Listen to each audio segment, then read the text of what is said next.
نے وہ نبی عطا فرمائے جو سارے نبیوں میں سب سے افضل ہیں، جو سارے عالم کے لیے رحمت ہے۔ لیکن ایک تھوڑی سی تشویش ہمیں پیدا ہوتی ہے کہ نبی تو ہو رحمت سارے عالم کے لیے، عالم میں مسلمان بھی ہیں، کافر بھی ہیں، اللہ کو سجدہ کرنے والے بھی اس عالم میں ہیں، اللہ کو نہ ماننے والے بھی اس عالم میں موجود ہیں، جنہوں نے حضور کو پتھر مارے وہ بھی اس عالم میں تھے، اور جنہوں نے حضور کا وضو کا پانی زمین پہ نہ گرنے دیا وہ بھی اسی عالم میں ہیں۔ آپ تو سب کے لیے رحمت بن کے تشریف لائے تھے اور ہیں، اور قیامت تک آپ کی رحمت سے امت فیض یاب ہوتی رہے گی۔ لیکن یہ امت بیچ میں بے رحم کہاں سے آ گئی؟ ظلم کرنے والی امت، نبی رحمت ہے، یہ امت ظالم نکل آئی۔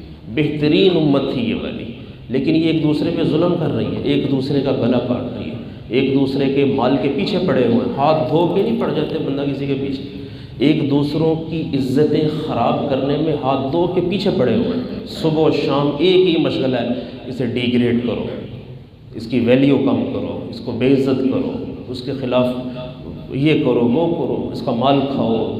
جو کچھ ظلم و ستم ہمارے اس معاشرے میں ہو رہا ہے، حضور نے ان الفاظ میں تو تعریف نہیں کی تھی انبیاء کے سامنے کہ میری امت ایسی ہوگی، لیکن ہم بن گئے۔ ہمیں توبہ کرنی چاہیے نا، ہمیں اس معیار پہ پورا اترنا چاہیے جو حضور نے انبیاء کے سامنے بیان کیا تھا کہ یہ بہترین امت ہے۔ قرآن نے بھی ہمیں کہا یہ بہترین امت ہے، تو ہمیں بہترین بن جانا چاہیے۔ اخرجت للناس، یہ لوگوں کا فائدہ سوچتی ہے یہ امت، تو ہم میں سے ہر بھائی طے کرے ہم نے لوگوں کو فائدہ دینا ہے، پھر اللہ آپ کو فائدہ دینا شروع کرے گا۔ خیر الناس من ينفع الناس، اللہ کے حبیب فرماتے ہیں لوگوں میں سب سے بہترین آدمی وہ ہے جو لوگوں کو فائدہ پہنچاتا ہے۔ یار کاروبار شروع کیا ہے تو لوگوں کی کھال ادھاڑنے کے لیے نہیں کیا، کہا جی اب پیسے پورے کرنے نے، حج کر کے آئے تو حج سے بڑے پیسے لگ گئے نے، پیسے پورے کرو، تو وہ چند مہینوں میں اپنے پیسے پورے کرنے کے چکر میں چھری تیز کر لیتا ہے۔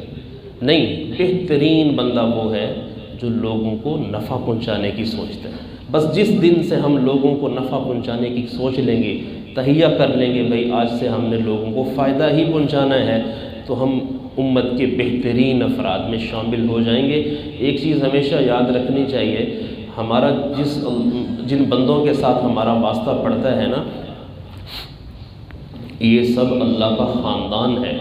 الخلق عیال اللہ، حضور فرماتے تھے مخلوق اللہ کا خاندان ہے، اللہ کی نہ بیوی ہے نہ بچے ہیں، اور لیس کمثلہ شیء، اس اللہ وحدہ لا شریک کی کوئی مثال نہیں، لیکن اس نے اپنے شرف سے اپنے کرم سے مخلوق کو کہہ دیا یہ میرا خاندان ہے۔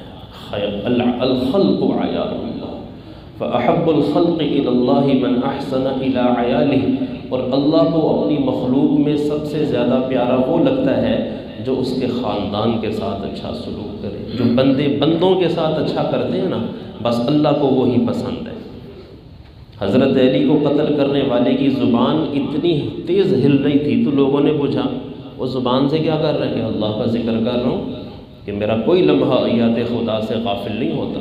تو ذکر کرنے والا تو وہ تھا ابن ملجم، اس کو ذاکر کہتے تھے، ابن ملجم ذاکر، لیکن اس کا نام رکھا گیا ابن ملجم فاسق، کہ بدبخت کیا کیا تو نے امت کے بہترین فرد کا قتل کر دیا۔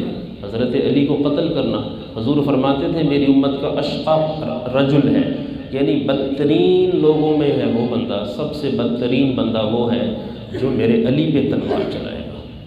تو سب سے بدترین آدمی ذکر کر رہا ہے زبان سے، سبحان اللہ پڑھ رہا ہے، اور کیا کیا اس نے، حرکت کیا کی اس نے۔ لوگوں کو فائدہ پہنچانے کی سوچیں۔ اگر ہم نے امت کے بہترین افراد میں شامل ہونا ہے تو پھر آپ وہاں سے فارغ ہو کر جب باہر تشریف لائے مسجد اقصیٰ سے، تو آپ کے سامنے 3 پیالے پیش کیے گئے، ایک میں دودھ تھا، ایک میں شراب تھی، ایک میں پانی تھا، کہا ان تینوں میں سے ایک قبول فرمائیں۔ حضور نے دودھ کا پیالہ لیا اور بسم اللہ کر کے نوش فرما لیا۔